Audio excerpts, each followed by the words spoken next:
one of the questions I want to ask you is it leads into like what is your concept of disaster preparedness medicine and how it's becoming more and more important these days? Well, uh, I'm glad you asked that because, almost everything that you get in terms of information, your books that you can get on disaster or survival medicine. I mean, they're actually a book on modern emergency medicine. So, what really is, I mean, is there really a definition for disaster medicine or survival medicine? How does it differ from just modern emergency care Right. or even wilderness medicine? There's a difference. I mean, Yeah. routine emergency medicine is geared toward dealing with injuries that are incurred in normal times that might include a mishap during a wilderness hike or maybe a trip to an underdeveloped country, things like that. And in these cases, modern care and facilities, they exist. They're just not there. It's just They're we just get not them right there. there. Right, They're right. not readily available. So in standard emergency medicine, the assumption is that the person will eventually make their way to trained doctors, Right. modern hospitals at one point or another. And you, individual, you preparedness person, are a temporary caregiver and responsible only for stabilization and transport, but not much more. Right. And the average citizen, knows that it doesn't extend to the entire course of care and recovery. And that's the thing. So what's your primary goal when you see somebody that's sick or injured on the street? I mean, your goal is to evacuate that person to a modern medical facility, Right. do what you can for them. But those facilities, maybe they're miles away from your current location, but you want to get them there. You have that luxury of not having to deal with them from beginning to end. But that's very, very different from long-term survival medicine. Right. In a true collapse of society, there's not going to be access to modern medical care. There's not going to be even potential for such access in the foreseeable future. And Harry Truman used to say, the buck stops here. Well, that arrow, when it comes to a medical issues in times of trouble, that arrow that says here, that's pointing right at you. Right. And so, you go from being this temporary first aid provider, CERT person, the first responder person, to being the caregiver at the end of the line. That's tough. I mean, you got somebody with a broken bone, you got to take care of them until that bone heals. I mean, that doesn't happen overnight. You have somebody with an open wound, you have to make decisions. Do I close that wound? Do I leave that wound open, allow it to granulate in on its own? And how do I take care of it during that time? I mean, this requires an entire change in the mindset when you know that there's no help on the way. I mean, now or in the near future, in that, and this is important because people are going to live or die based on your actions. Yep. And if you don't think about things in that mindset, then you're going to wind up just having a lot of people die. And that's why we wrote this book. Our book assumes Yep. that you are alone. You've got limited supplies and as a family medic, and we gear the book in plain English to make you effective in that role. Yeah, that's great. I think that's so important. I saw it in the third world countries. You get down there and you know, there's people that go out and hang their shingle on the side of a mud hut or a, little plywood shack that say, I'm a doctor.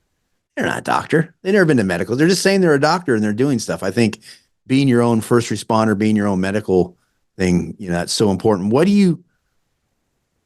It's kind of like the definition is sort of changing in a way of the way we look at things. The paradigm shifted with how we look at medicine. Years ago, 4 years, 5 years ago, disaster medicine, I think there was a different aspect, the way people looked at it. With everything that's happening in the world, just like the conversation we just had about what's going on, at least for here in the US and maybe some of the developed countries, what do you think are some of the medical emergencies, medical, things that people need to be up to speed on and understand in order to be that sort of, modern day disaster person, medicine person, because they're going to be on their own, or they are their own first responder?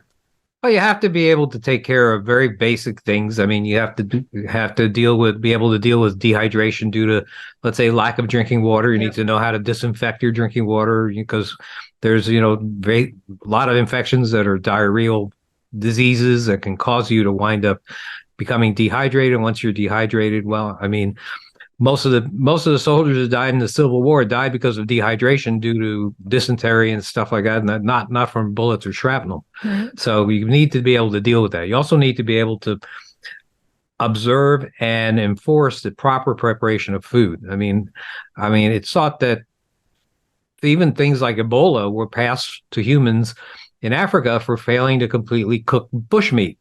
They were eating these flying foxes and things like that, and they were cooking them over 55-gallon drums, and they were probably half cooking them before they ate them, and so that happens. You got to be able to understand and be able to deal with illness that's related to climate, hypothermia due to cold exposure. You need to be able to know how to deal with heat stroke.